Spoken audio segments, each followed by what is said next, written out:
Buenos días, jóvenes del grupo D5AS, quinto cuatrimestre de la licenciatura en Derecho, de los sábados.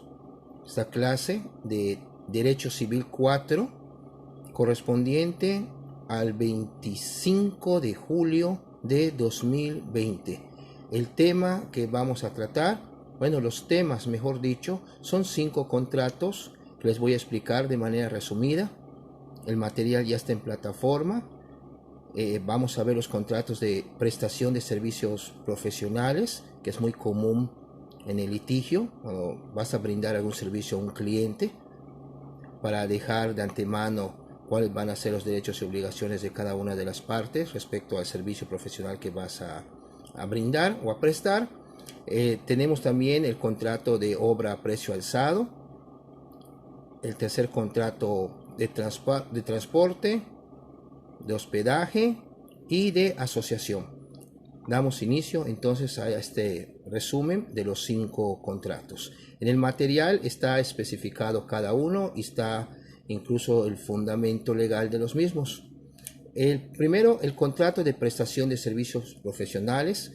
Como les decía, es muy común entre los abogados celebrar este tipo de contrato. También puede ser con cualquier otro profesionista. Y este contrato, ¿cuál va a ser la definición? Es un contrato en virtud del cual una parte llamada profesionista, sea un licenciado, sea un doctor, se obliga a efectuar un trabajo que requiere para su realización, pues, preparación técnica, artística y en ocasiones título profesional a favor de otra persona llamada o denominada cliente, a cambio de una remuneración llamada honorarios. O sea, tú vas a brindar un servicio como profesionista porque pues se requieren tus conocimientos profesionales a cambio de unos honorarios. El servicio que vas a brindar debe ser algún asunto legal que te van a explicar en qué consiste y tú les debes dar una solución, pero el contrato va a servir para dejar en claro cuál va a ser tu trabajo a realizar sobre el asunto del cual te vas a hacer responsable. Bueno, en nuestro Código Civil se encuentra regulado este contrato del artículo 2864 al 2873. Estamos hablando del contrato de prestación de servicios profesionales. Bueno, también se prevé en uno de estos artículos los que sin tener el título correspondiente ejerzan profesiones para cuyo ejercicio la ley exige el título, se harán acreedores a las sanciones señaladas en las leyes respectivas. O sea, no te puedes tú ostentar como profesionista, incluso es un delito la usurpación de profesión, hacerte pasar por profesionista sin serlo. Por eso es indispensable, vamos a ver más adelante, que uno de los requisitos para este contrato es de que el profesionista, como su nombre lo indica, profesionista, tenga un título y una cédula, que estén legalmente expedidas por la SEP y por la Dirección General de Profesiones. Bueno, este contrato de prestación de servicios profesionales, sus características son que es principal, es bilateral, es oneroso, conmutativo, es consensual en oposición al formal, instantáneo, de tracto sucesivo y de intuiti persone. Intuitu persone. Son las características de este contrato. Principal, bilateral, oneroso, conmutativo, consensual, instantáneo, de tracto sucesivo e intuitu persone. Bueno, los elementos de existencia sabemos que son conocidos, el consentimiento y el objeto, y dentro del objeto, que va a ser el asunto que se le va a encomendar al profesionista, deben estar también previstos cuáles van a ser sus honorarios. Hay un tabulador, pero hay tabuladores que están muy obsoletos, y normalmente los honorarios se tasan, lo normal o lo común o la costumbre es el acuerdo entre los particulares, entre el profesionista y el cliente. Los elementos de validez, pues tiene que haber la capacidad general de ambas partes, De acuerdo a la ley de profesiones, el profesionista, como se mencionó anteriormente, debe contar con un título y una cédula, por eso es el profesionista. No haber vicios en el consentimiento y que el objeto, motivo o fin sea lícito el servicio que vas a brindar según tu profesión. ¿Cuáles son las obligaciones de las partes? El profesionista, pues prestar el servicio que se va a sentar en el contrato, en la forma que lo van a convenir, avisarle al cliente cuando no pueda continuar prestando sus servicios y responder por su negligencia o dolo y sobre todo guardar el secreto profesional. Y las obligaciones del cliente es pagar los honorarios al profesionista, pagar las expensas, o sea, los gastos, y también proporcionar toda la documentación que sea necesaria para que el profesionista pues pueda llevar a cabo su misión. ¿Cuáles son las formas de terminación de este contrato? La conclusión del negocio encomendado, o sea, se celebró, por ejemplo, para presentar una demanda, se presentó la demanda, se elaboró y se presentó, bueno, ahí concluiría. Una vez que se termina el servicio que se acordó en el contrato, pues es una forma de terminación. La imposibilidad legal o natural de concluirlo, si existe algún obstáculo por el cual ya no se pueda seguir, pues se le debe de comunicar al cliente y es una forma también de terminarlo. La rescisión por mutuo consentimiento, que ambas partes acuerden pues de que ya no lo van a continuar. Lógicamente tú como profesionista no vas a seguir prestando tus servicios y la otra parte pues ya no te va a cubrir honorarios. Número 4, la muerte del profesionista o del profesional o su interdicción, que llega a quedar en algún estado de interdicción, un estado de algún desorden mental. Y la expiración del término por el cual se previó que iba a llevar el servicio que se iba a dar, se iba a brindar. Si yo digo que un juicio me va a llevar un año y lo ponemos a un año el contrato, se supone que en un año debería yo estarlo concluyendo. También es una forma de conclusión la expiración del término que se acordó en el contrato. Esto es el primer contrato. El segundo contrato que vamos a ver es el contrato de obra a precio alzado. Este contrato está previsto en el Código Civil del Estado de Quintana Roo en los artículos 2874 al 2901. ¿Qué vamos a entender por este contrato de obra a precio alzado? Según el artículo 2874 del Código Civil del Estado, dice que hay contrato de obras a precio alzado cuando el empresario, aquí entra la primera persona, el empresario dirige la obra y pone los materiales, vamos a decirlo, de su bolsa y se ajusta por un precio cerrado o por piezas o por medidas y se rige por las disposiciones de dicho título del Código Civil. Pero si el contratista solo aporta su dirección técnica, el contrato se rige por lo dispuesto en este código, pero para el contrato de prestación de servicios profesionales. Luego, la definición de este contrato de obra a precio alzado es aquel por virtud del cual una persona llamada empresario se obliga a ejecutar una obra a favor de otro en beneficio de un dueño o propietario. La segunda persona va a ser el dueño o el propietario, quien a su vez obliga a pagar por ella, por dicha obra, un precio cierto que ambas partes van a convenir. Estas son la definición que nos da el Código Civil y esta definición que nos da la doctrina. Después, ¿cuáles son las características de este contrato de obra a precio alzado?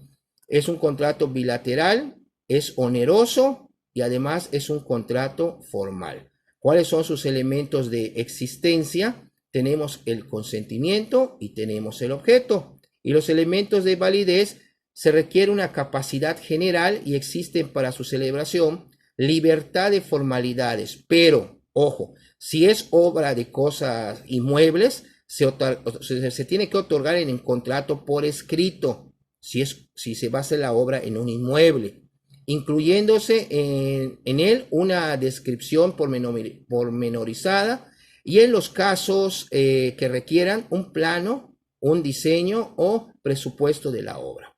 O sea, si es un bien inmueble, pues hay que hacerlo de manera formal, por escrito.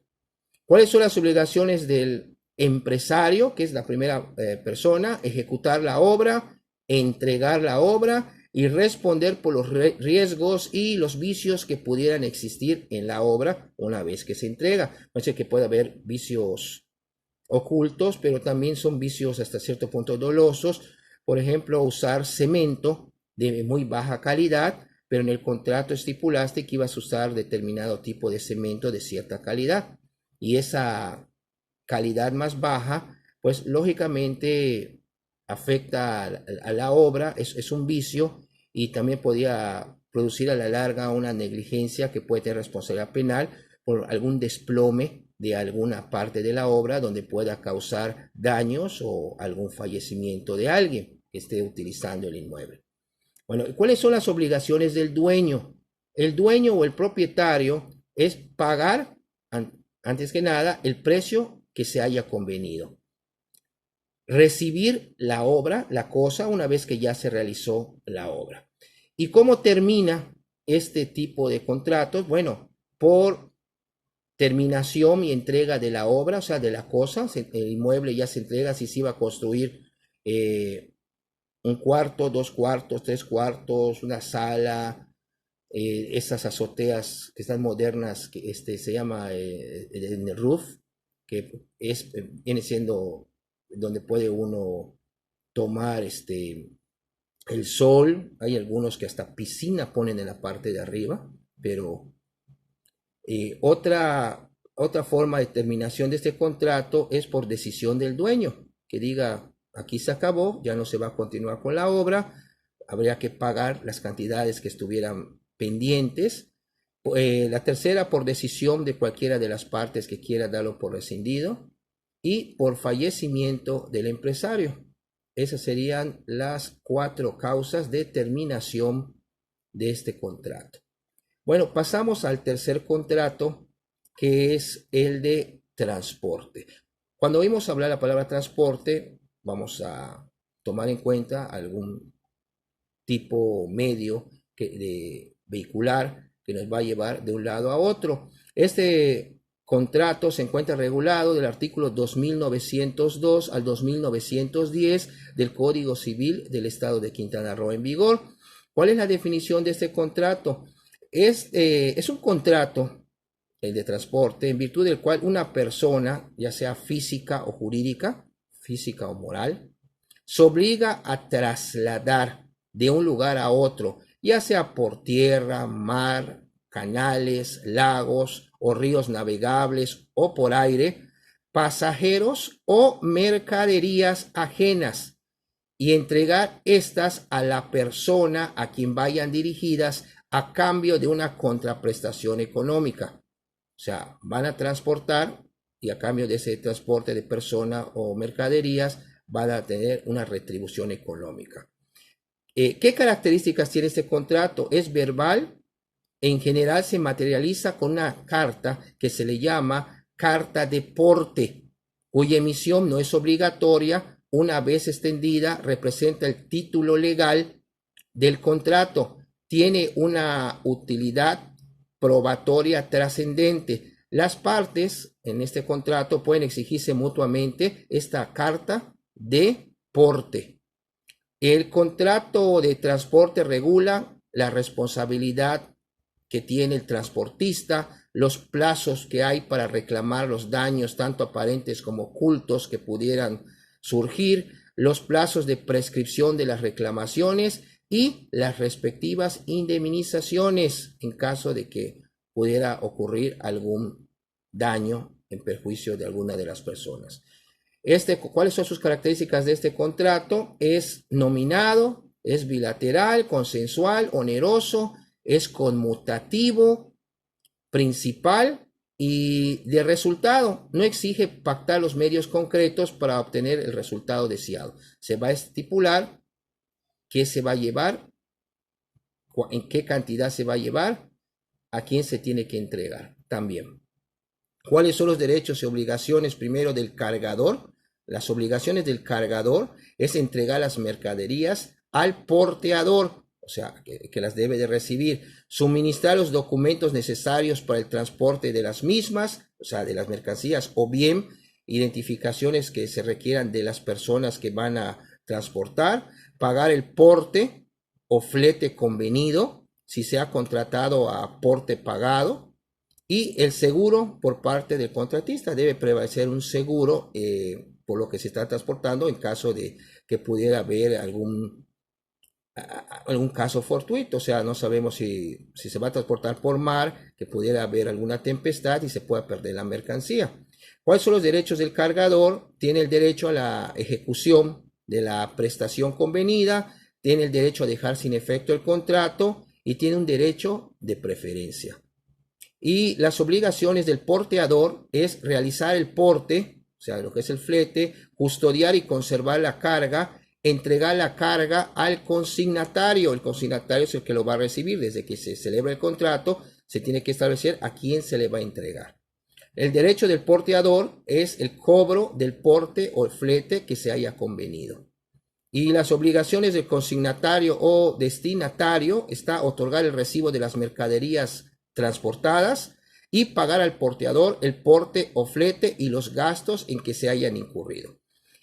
Esto es un contrato nominativo porque está previsto en nuestro Código Civil Estatal.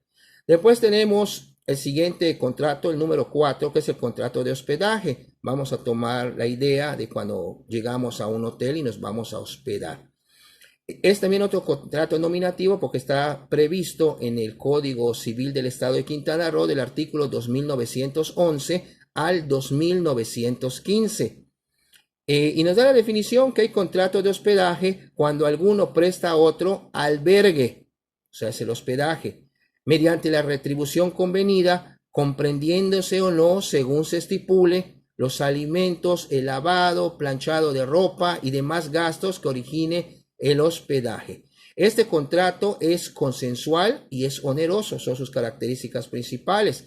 En el contrato de hospedaje intervienen, como ya hemos indicado, dos sujetos, el titular del establecimiento hotelero y el huésped o el viajero. Son las dos personas que intervienen en este contrato de hospedaje. El titular del establecimiento hotelero es un empresario turístico y tiene determinadas obligaciones, que será la entrega del cuarto, la recámara donde se va a hospedar la persona y los servicios que se deben de convenir si están estipulados en el contrato. Si se va a estipular la comida, hay lugares donde se llega y pagas el día por tu estancia y tienes derecho a tus alimentos y a acceder, por ejemplo, a la piscina, pues eso ya comprende en el precio y tendría que respetarlo el hotelero, en este caso el empresario, el dueño del hotel.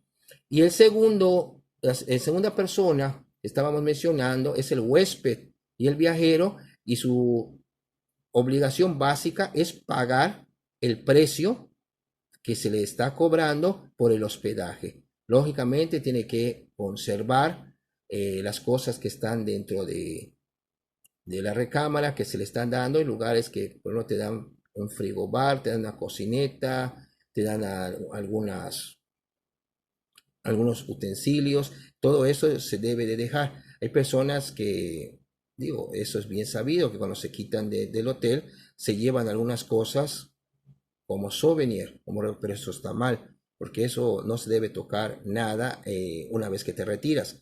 Ya las usaste durante tu estancia y se deben de dejar. Bueno, estos derechos y obligaciones de las partes como es un contrato bilateral, ambas partes tienen derechos y tienen obligaciones. Bueno, es muy importante también recalcar, como hemos dicho, que a veces en el hotel nosotros dejamos algo en depósito, algún valor. Simple y sencillamente, cuando nosotros lo entregamos, nada más lo estamos entregando de palabra. Se supone que en los hoteles, allá en recepción o en alguna parte, tienen una caja de seguridad donde ahí te van a resguardar tu valor, que puede ser dinero, pueden ser tus alhajas, pero no te dan muchas veces recibo. Nada más te dicen de qué habitación es usted, te dan el número y ponen ahí en un papelito lo que estás dejando. Hasta ahí. pero no hay ninguna garantía, y mucho menos no se celebra contrato de depósito, pero sí se debería de estipular en la cláusula adicional, si vas a dejar en depósito algún valor para que se hagan responsables los del hotel. ¿Qué es lo que pasa?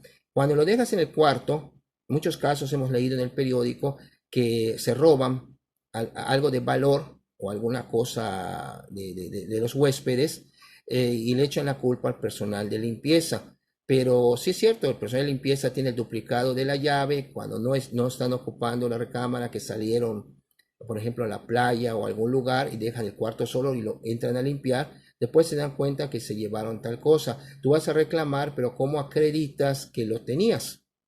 Entonces sí es muy importante tomar en cuenta cuando llevan algún valor a un hotel, que se estipule o en una carta si lo van a depositar en la caja de seguridad a quien se lo están dando, para ser responsable a la persona a quien le van a dejar ese valor. Y por último tenemos el contrato de asociación, conocido también contrato de asociación civil, que es un documento que contiene las normas y reglas que giran las actividades precisamente de una asociación civil, o sea, conocido como la AC. Esto es, a través de un contrato se crea una persona moral o persona jurídica mediante la cual los asociados, que son personas físicas o puede ser también personas morales, convienen en reunirse para llevar a cabo un objetivo común que no sea de carácter preponderantemente económico. Por ejemplo, promover actividades culturales, deportivas, educativas, etc. Se debe tomar en consideración que los fines de cualquier asociación civil nunca serán de carácter económico, es decir, no buscarán obtener una ganancia o un beneficio en dinero. Esa es una de las características. ¿Cómo se utiliza este documento? Para realizar la constitución de una asociación civil se deben definir al menos los siguientes aspectos. ¿Qué nombre va a llevar primero la asociación? El objeto de la asociación civil, los nombres y datos generales de los asociados, de las personas asociadas, la designación de las personas que representarán y administrarán dicha asociación y los requisitos para integrarse a la asociación. Esto es muy importante porque a través de una asociación, como es muy conocido aquí en las zonas turísticas, se promueven actividades artísticas, recreativas, culturales, hechas por asociaciones civiles. Y esas asociaciones civiles pues sobreviven económicamente en su mayoría por las donaciones que les hacen las personas para poder lograr su objetivo, pero no, su finalidad no es económica. Bueno, estos fueron los 5 contratos, el resumen de los 5 contratos correspondientes a la clase del 26 de julio, 26, ¿no? 18, 25, perdón, del 25 de julio, sábado 25 de julio de 2020. Ya para la siguiente clase veremos los contratos que siguen y los trataremos. Todo el material ya está en plataforma de esta semana, para que el próximo sábado 25 de julio, en nuestro horario de clase normal, habitual, vamos a retomar los aspectos básicos, definiciones, elementos de cada contrato, y las dudas que existan al respecto, por favor, que las externen en el chat de la plataforma para que se les dé respuesta, para que quede completamente claro cada uno de estos contratos. Muchas gracias.